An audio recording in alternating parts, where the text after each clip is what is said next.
नमस्कार.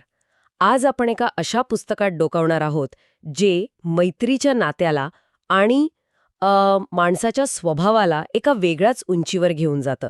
हे पुस्तक आहे व.पु. काळे यांचं दोस्त. खरं सांगायचं तर हे पुस्तक वाचताना असं वाटतं की व.पु. आपल्याशी थेट गप्पाच मारत आहेत. अगदी खरंय. आणि या पुस्तकाची गंमत अशी आहे की यातल्या कथा त्यांच्या अगदी सुरुवातीच्या काळातल्या आहेत. प्रस्तावनेत त्यांनी स्वतःच लिहिलंय की लेखनाच्या प्रवासात एक हमरस्ता असतो आणि एक असते पाऊलवाट. हमरस्ता आणि पाऊलवाट. वा. हो, हमरस्ता म्हणजे जिथे लिखाण अधिक व्यावसायिक, अधिक पॉलिश्ड होतं. पण पाऊलवाट म्हणजे सुरुवातीचं लिखाण, जिथे भावना थेट आणि जास्त अस्सल असतात. या पुस्तकातून ते आपल्याला त्या पाऊलवाटेवर परत घेऊन जातात. म्हणजे या चर्चेतून आपण त्यांच्या लेखनाची हीच कच्ची पण खरीखुरी पाऊलवाट शोधणार आहोत. आणि मला वाटतं हीच गोष्ट या कथांना खास बनवते. म्हणजे बघा ना, 1950-60च्या दशकात लिहिलेल्या या कथा आजच्या काळातही आपल्याला इतक्या जवळच्या का वाटतात? मध्यमवर्गीय माणसाच्या आयुष्यातल्या अशा कोणत्या गोष्टींना ते हात घालतात, ज्या आजही बदललेल्या नाहीत? नेमका हाच प्रश्न महत्वाचा आहे आणि याचं उत्तर आपल्याला त्यांच्या कथांमध्येच मिळतं. चला सुरुवात करूया मध्यमवर्गीय जीवनातल्या त्या काळातल्या गमती-जमती आणि ताणतणावांपासून. श्रीहर्ष नावाची एक कथा आठवतीये. एका रेडिओची गोष्ट. हो, आठवतीये. काय धमाल कथा आहे ती. आज आपल्याला रेडिओ म्हणजे अगदीच सामान्य गोष्ट वाटते, पण 1950च्या दशकात घरात रेडिओ असणं हे एखाद्या मोठ्या गाडी इतकं प्रतिष्ठेचं लक्षण होतं. आणि ही कथा त्याच काळातली आहे. बरोबर. घरात रेडिओ येतो आणि अख्ख्या चाळीसाठी तो एक सोहळा बनतो. बरोबर. तो रेडिओ त्या घरापुरता मर्यादित राहतच नाही, तो अख्ख्या चाळीची मालमत्ता बनतो. लोक येऊन रेडिओ ऐकतात, कार्यक्रमांच्या वेळा ठरवतात. म्हणजे त्या एका वस्तूमुळे सामाजिक जीवन कसं बदलतं याचं हे उत्तम उदाहरण आहे. हो हो. मला तर तो प्रसंग आठवून हसू आवरत नाही, जिथे एक शेजारीन बाई चक्क रेडिओच्या अँटेनाला कपडे वाळत घालते. हो. म्हणजे त्या वस्तूवरचा हक्क ती बाई इतक्या सहजतेने गाजवते. आजच्या जगात विचारही करू शकत नाही आपण याचा. आजकाल तर आपण आपला वायफाय पासवर्डही कोणाला देत नाही. पण त्या काळातली ती सामाजिक वीण किती घट्ट होती हे दिसतंय यातून. आणि त्या कथेचा कळस म्हणजे एक शेजारी राघवय्या आपल्या साहेबांच्या घरचा रेडिओ बंद पडला म्हणून या रेडिओमधला वॉल्व उसने घेऊन जातो. आज हे ऐकताना विचित्र वाटेल, पण त्यातून त्या काळातली मानसिकता दिसते. वस्तूंपेक्षा माणसं आणि त्यांचे संबंध महत्वाचे होते. खरंय. पण मला एक प्रश्न पडतो. आज रेडिओची जागा नवीन मोबाईल किंवा स्मार्ट टीव्हीने घेतलीये. पण वस्तू आल्यावर समाजात होणारे बदल, आकांक्षा यांचं स्वरूप खरंच तसंच आहे का? मला वाटतं स्वरूप बदललंय. आज नवीन आयफोन आला की कौतुक होतं, पण ते कौतुक जास्त करून सोशल मीडियावर दिसतं. श्रीहर्षमधल्या रेडिओसारखं ते सामुदायिक अनुभवाचं केंद्र बनत नाही. बरोबर. उलट तंत्रज्ञानामुळे आपण जास्त वैयक्तिक आणि एकाकी झालो आहोत. तो रेडिओ लोकांना एकत्र आणत होता. आजचा मोबाईल प्रत्येकाला त्याच्या स्वतःच्या जगात बंद करतो. अगदी बरोबर मुद्दा मांडला. आणि याच मध्यमवर्गीय जीवनाचा दुसरा पैलू म्हणजे मुलांच्या लहान-सहान इच्छा आणि त्या पूर्ण करण्यासाठी पालकांची होणारी तारेवरची कसरत. सामान्य या कथेत एक प्रसंग आहे जिथे एका वडिलांना आपल्या मुलासाठी मेकॅनो नावाचं खेळणं घ्यायचंय. हो, तो प्रसंग खूपच हळवा आहे. मेकॅनो म्हणजे त्या काळातलं एक भारी मेकॅनिकल खेळणं. पण ते घेण्याइतके पैसे वडिलांकडे नसतात. मुलांच्या निरागस इच्छा आणि पालकांसमोरचं आर्थिक वास्तव यामधला तो संघर्ष व.पु. इतक्या सहजपणे दाखवतात की ते वाचताना आपल्याला आपल्या घरातलीच परिस्थिती आठवते. ही ओढाताण आजही तितकीच खरी आहे की नाही? अगदी. फक्त खेळणी बदलली आहेत, परिस्थिती नाही.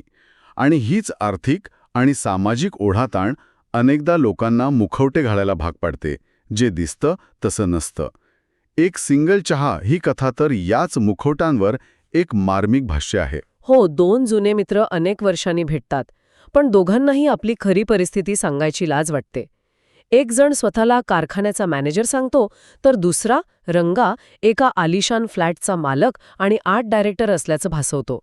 खरं तर तो त्या फ्लॅटमध्ये फक्त एक केअरटेकर असतो. बरोबर. ते एकमेकांना प्रभावित करण्याचा केविलवाणा प्रयत्न करत असतात. इथे महत्वाचा मुद्दा हा नाही की ते खोटं बोलतात, तर ते खोटं का बोलतात हा आहे. त्यांना मैत्री तोडायची नसते.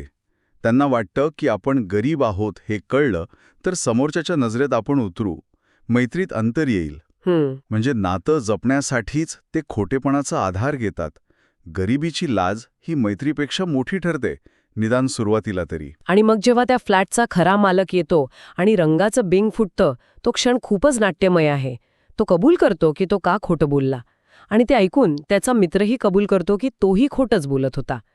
त्या क्षणी त्यांचे मुखवटे गळून पडतात आणि ते पुन्हा एकदा फक्त मित्र म्हणून एकमेकांसमोर उभे राहतात. खऱ्या नात्यासाठी शेवटी एका सिंगल चहाचीच गरज असते. मोठ्या खोट्या गोष्टींची नाही. बरोबर. पण कधीकधी आपण लोकांबद्दल जे मत बनवतो तो आपला गैरसमज असतो.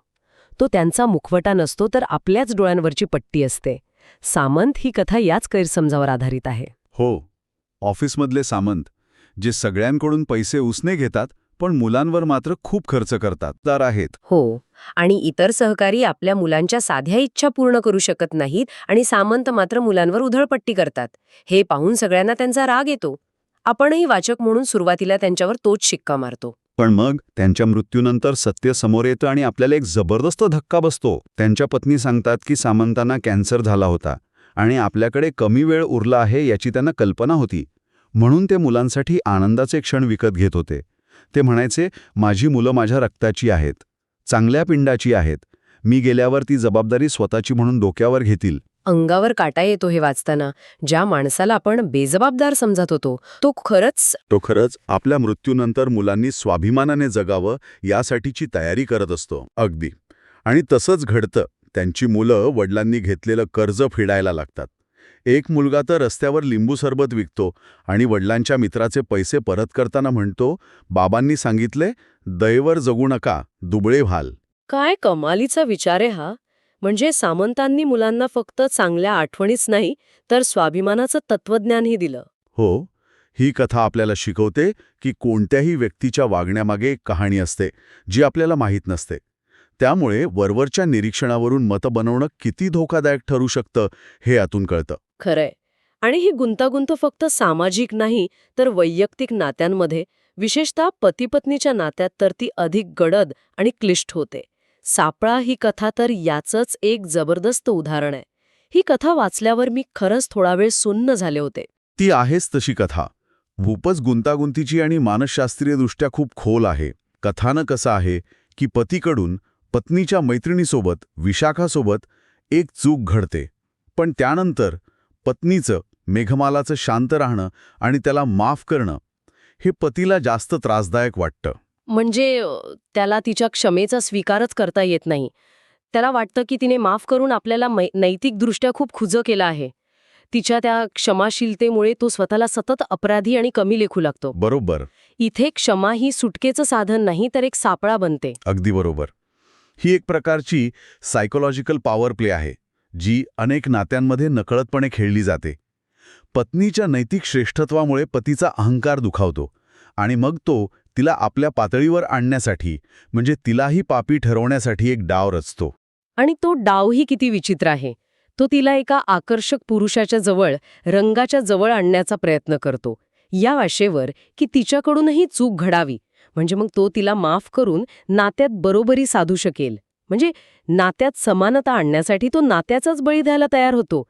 किती भयावह आहे ही मानसिकता. पण कथेचा शेवट तर यापेक्षाही धक्कादायक आहे. जेव्हा त्याला वाटतं की आपला डाव यशस्वी झाला, तेव्हा पत्नी शांतपणे उघड करते की तिला त्याचा हा डाव सुरुवातीपासूनच माहीत होता. ती त्याच्या या खेळात फक्त त्याची गंमत पाहण्यासाठी सहभागी झाली होती. अरे देवा. त्या क्षणी पती तिच्या भावनिक आणि बौद्धिक उंचीसमोर पूर्णपणे हरतो. तो ज्या सापळ्यात तिला अडकवू पाहत होता, त्यात तो स्वतःच अडकतो. खरंय. ही कथा अहंकार, असुरक्षितता आणि नात्यांमधील सत्तेच्या खेळावर इतका वेगळा प्रकाश टाकते की विचार करायला भाग पाडते. पण याच पुस्तकात एक असंही पात्र आहे जे या सगळ्या गुंतागुंतीच्या पलीकडे जाऊन जगण्याचं एक वेगळंच तत्वज्ञान मांडतं. ते म्हणजे वसंत मांजरेकर. हो, वसंत मांजरेकर. ऑफिसमधला एक मनमौजी, बेफिकीर वाटणारा मित्र.